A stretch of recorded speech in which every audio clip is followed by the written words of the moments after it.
నమస్తే, welcome to Mic TV morning show. Telugu దినపత్రికల్లో వచ్చిన ప్రధానమైన వార్తలు ఏమిటో చూద్దాం. ముందుగా ఆంధ్రజ్యోతిలో కేజ్రీవాల్ అరెస్టు, మద్య స్కామ్లో ఢిల్లీ సీఎంను అదుపులోకి తీసుకున్న ఈడీ అనే వార్త మొదటి పేజీలో ఉన్నది. ఇందులో ఇదే కేసులో కవితను అరెస్ట్ చేసిన వారంలోనే ఇద్దరిని ఎదురెదురుగా కూర్చోబెట్టి విచారించే ఛాన్సు. ఇప్పటికే 9 సార్లు సమన్లు ఆధార్ కాని ఢిల్లీ సీఎం గురువారం రాత్రి సమన్లతో నేరుగా సీఎం ఇంటికి. కేజ్రీవాల్ ఆయన భార్య ఫోన్లు, ఐప్యాడ్ స్వాధీనం. దాదాపు 2 గంటల పాటు సోదాలు, ప్రశ్నలు. నేడు పీఎంఎల్ఏ కోర్టు ముందుకు, కస్టడీకి వినతి. అరెస్టును అడ్డుకోవాలని ఉదయమే ఢిల్లీ హైకోర్టుకు ఎలాంటి రక్షణ కల్పించలేమంటూ జడ్జీల తిరస్కరణ. ఢిల్లీ సీఎం ఇంటి ఎదుట ఆప్ కార్యకర్తల నిరసన. పెద్ద ఎత్తున మోహరించిన ఆర్ఏఎఫ్, సిఆర్పిఎఫ్. కేజ్రీవాల్ సీఎంగా కొనసాగుతారు మంత్రి అతీషి అనే వివరాలను. ఇందులో కవితను కలిసిన తల్లి శోభ అన్న కేటీఆర్ అనే వార్త ఉన్నది. వారి వెంట అడ్వకేట్ కూడా ఉన్నట్లు ఒక వార్త ఉన్నది. ఇందులో టార్గెట్ పూర్తయింది. గోవా అసెంబ్లీ ఎన్నికల్లో ఆ ప్రచారానికి 100 కోట్లు చేతులు మారాయని, అందుకు ఢిల్లీ మద్యం విధానాన్ని సరళీకరించారనే ఆరోపణలున్న కుంభకోణం క్లైమాక్స్కు చేరుకున్నది. ఢిల్లీ ముఖ్యమంత్రి ఆప్ అధినేత అరవింద్ కేజ్రీవాల్ను ఎన్ఫోర్స్మెంట్ డైరెక్టరేట్ అరెస్ట్ చేసింది. దాంతో దాదాపు 2 ఏళ్లుగా కొనసాగుతున్న అరెస్టుల పర్వం ముగిసినట్లే. ఈ కేసులో పాత్రధారులంతా అప్రూవర్లుగా మారిపోవడంతో సూత్రధారుల మెడకు ఉచ్చు బిగుసుకున్నట్లే. కాకపోతే ఒకప్పుడు అవినీతికి వ్యతిరేకంగా ఉద్యమించిన కేజ్రీవాల్ ఇప్పుడు అదే కేసులో అరెస్టు కావడమే వైచిత్రి అనేది మొదటి పేజీలోనే ఇచ్చింది ఆంధ్రజ్యోతి. ఇందులో అవినీతి కేసులో అరెస్ట్ అయిన అవినీతి వ్యతిరేక ఉద్యమకారుడు అనే ఒక వార్తను కూడా ఉన్నది. కేజ్రీ అరెస్టుపై బగ్గుమన్న ఇండియా కూటమి, ఇది నియంతృత్వ చర్య రాహుల్ గాంధీ. బీజేపీ దిగదారుడుతనం శరద్ పవార్. ఓటమి భయంతోనే ఎంకే స్టాలిన్. జైలు నుంచి సీఎం కేజ్రీ విధులు సాధ్యమేనా అని ప్రశ్నిస్తూ మరో కథనాన్ని ఇచ్చింది. దాదాపుగా ఆ పేజీకి పైగానే మొదటి పేజీలో స్థలం కేటాయించింది ఆంధ్రజ్యోతి. ఈ ఢిల్లీ మద్యం కేసుకు సంబంధించింది.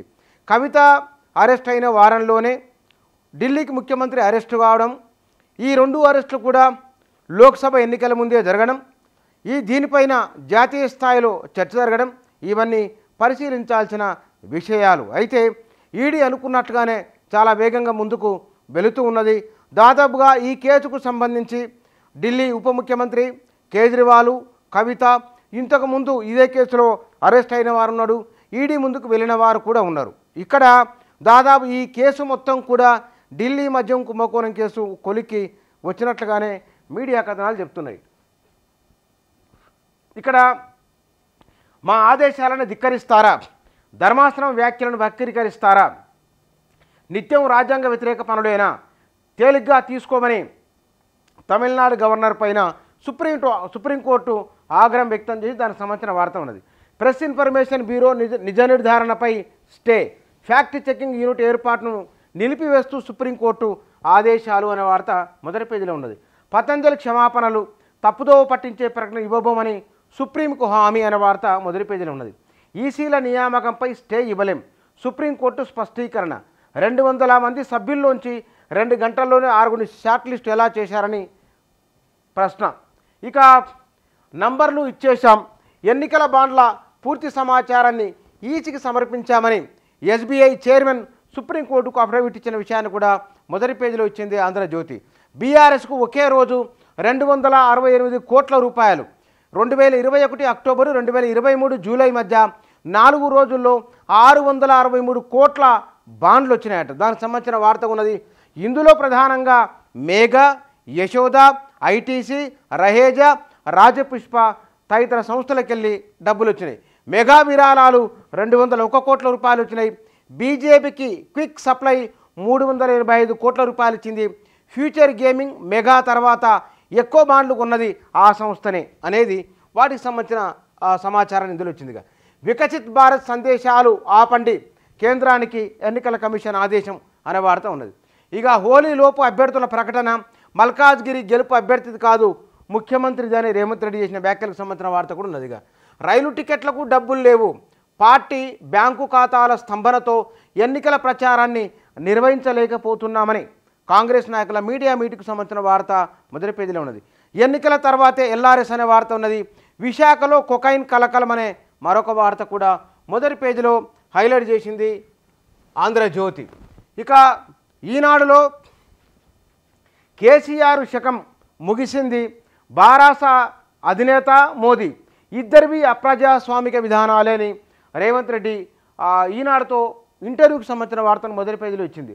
ఇక మల్కాజ్గిరికి సునీత, సికింద్రాబాద్కు దానం, కాంగ్రెసు అభ్యర్థుల జాబితా 5తో కూడిన జాబితా వచ్చింది. ఈ మలి జాబితాకు సంబంధించిన ఒక కథనాన్ని మొదటి పేజీలో వచ్చిందిగా. రైలు టికెట్లకి డబ్బులు లేవని సోనియా గాంధీ, మల్లికార్జున ఖర్గే, రాహుల్ గాంధీ ప్రెస్ మీట్లో మాట్లాడిన వార్తను మొదటి పేజీలో వచ్చింది ఈనాడు. ఢిల్లీ సీఎం కేజ్రీవాల్ అరెస్ట్, మద్యం కేసుకు సంబంధించిన వార్త ఉన్నది. ఇక ఎన్నికల తరుణంలో ఏపీలోకి భారీగా డ్రగ్స్ అనే వార్త కూడా ఈనాడు మొదటి పేజీలో ఇచ్చింది. వీటితో పాటు లాటరీ కింగ్ నుంచి వైకాపాకు 160 కోట్ల రూపాయలని ఈనాడు మొదటి పేజీలో ఇచ్చింది.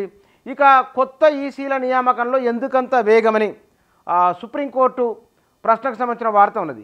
ఇక మెరుపులే, నేటి నుంచి ఐపీఎల్ తొలి మ్యాచ్లో చెన్నై వర్సెస్ ఆర్సీబీ అనే వార్త మొదటి పేజీలో ఇచ్చింది ఈనాడు పత్రిక. ఇక నమస్తే తెలంగాణలో మొదటి పేజీలో కేజ్రీవాల్ అరెస్ట్ అనే వార్త ఫుల్ పేజీలో, టైటిల్ నుంచి ఫుల్ పేజీలో హైలైట్ చేసింది నమస్తే తెలంగాణ. ఎదిరిస్తే ఖైదీలోకే సామాన్యుడికి సంఖ్యలు అనే టైటిల్తో హైలైట్ చేసింది నమస్తే తెలంగాణ. పొట్టి చేతుల చొక్కా, గళ్ళ అంగి, కాళ్ళకు స్లిప్పర్లు, మెడ చుట్టూ మఫ్లర్ అనే కేజ్రీవాల్ ఆహార్యం ఎట్లయితే ఉంటుందన్న దుస్తుల వాటిని చేస్తూ సాధారణమైన మనిషిని ఎస్టాబ్లిష్ చేస్తూ ఒక కథనాన్ని ఇచ్చింది. మద్యం పాలసీ కేసులో ఈడీ చీకటి చర్య అనే కథనంలో ఒక భాగంగా ఇచ్చింది. ఇది రాజకీయ ప్రతీకార దాడి, నిరాధార ఆరోపణలతో టార్గెట్, బీజేపీ చేతిలో సాధనాలుగా ఈడీ, సిబిఐ, కేజ్రీవాల్ అరెస్టుకు ఖండనని కేటీఆర్ వ్యాఖ్యలను కూడా మొదటి పేజీలో ఇచ్చింది నమస్తే తెలంగాణ. ఇక ఇందులో మరొక వార్త ఉన్నది. కేంద్రానికి ఎదురు దెబ్బలు, మా ఆదేశాలనే ధిక్కరిస్తారా, తమిళనాడు గవర్నర్పై సుప్రీంకోర్టు ఆగ్రహం, పొన్ముడిని మంత్రిగా నియమించడంపై 24 గంటల్లో నిర్ణయం తీసుకోవాలని ఆదేశాలనే వార్త ఉన్నది. ఎకరానికి 15,000 రాళ్లవన నష్టానికి పరిహారం అందజేస్తామని ఒక వార్త ఇందులో మొదటి పేజీలో ఇచ్చిండ్రు. ఇక ఫ్యాక్ట్ చెక్పై స్టే అనే వార్త ఉన్నది. సైట్లో బాండ్ల డాటా అనే వార్త ఉన్నది. మెసేజ్లు ఆపండని కేంద్రానికి సంబంధించిన వార్త ఉన్నది. పెళ్లి డబ్బుకు ఆధారాలు తప్పనిసరి అనే వార్త ఉన్నదిగా. పంటలకు నీళ్లు కష్టమే, కౌలు రైతు ఆత్మహత్య తదితర వార్తలు మొదటి పేజీలో హైలైట్ చేసింది నమస్తే తెలంగాణ పత్రిక. ఇక సాక్షిలో ఎప్పటిలాగానే 5-6 వార్తలు ఎయిర్ ప్యానెల్లో హైలైట్ చేసింది. ఇక కేజ్రీవాల్ అరెస్ట్ ఒక ప్రధానమైన వార్తగా తీసుకున్నది సాక్షి పత్రిక. ఇందులో ఢిల్లీ మద్యం కుంభకోణం కేసులో ఢిల్లీ సీఎంను అదుపులోకి తీసుకున్న ఈడీ అనే వార్త ఉన్నది. చేయందుకున్న వారికి ఛాన్స్ అని కాంగ్రెస్ అభ్యర్థుల మలి జాబితాకు సంబంధించిన వార్త మొదటి పేజీలో హైలైట్ చేసింది సాక్షి. ఇక పార్టీలో ఉంటే మంచి భవిష్యత్తు, పార్టీ నేతలతో కేసీఆర్ భేటీకి సంబంధించిన వార్త ఉన్నది. వారికి భరోసా ఇచ్చిన వార్త ఉన్నది. విశాఖ పోర్టులో దొరికిన 25,000 కిలోల డ్రగ్స్ అనే వార్త కేరాఫ్ కోటయ్య చౌదరి అనే ఒక వార్త ఉన్నది. ఇక నేను ఎవరితోనూ టచ్లోకి వెళ్ళలేదు, లోక్సభ ఎన్నికల తర్వాత నేను సీఎం అనేది ఊహాజనితమేని పొంగులేటి శ్రీనివాసరెడ్డి మంత్రి మాట్లాడిన మాట మొదటి పేజీలో ఉన్నది. ఇక ఐటీకి నీటి ట్రాన్స్ఫర్ అనే వార్త ఉన్నది. నల్ల ఇరుక్కు, కొన్ని దేశాల్లో నల్లాటిని నేరుగా తాగేయచ్చు ఎందుకంటే సురక్షితమైన నీరు అనే ఒక కథనాన్ని మొదటి పేజీలో ఇచ్చింది సాక్షి. ఇందులో ఇక కట్టింది బ్యారేజీల డ్యాములు అనే వార్త, అజ్ఞాతంలోకి ప్రభాకర్ రావు అని, రేపు బీజేపీ తుది జాబితా అని, విరాళాలు సమస్తం బహిర్గతం అనే వార్త మొదటి పేజీలో ఇచ్చింది సాక్షి. 4 తెలుగు దినపత్రికలు తొలి పేజీలో ప్రాధాన్యతనిచ్చిన వార్తాంశాలు ఇవి.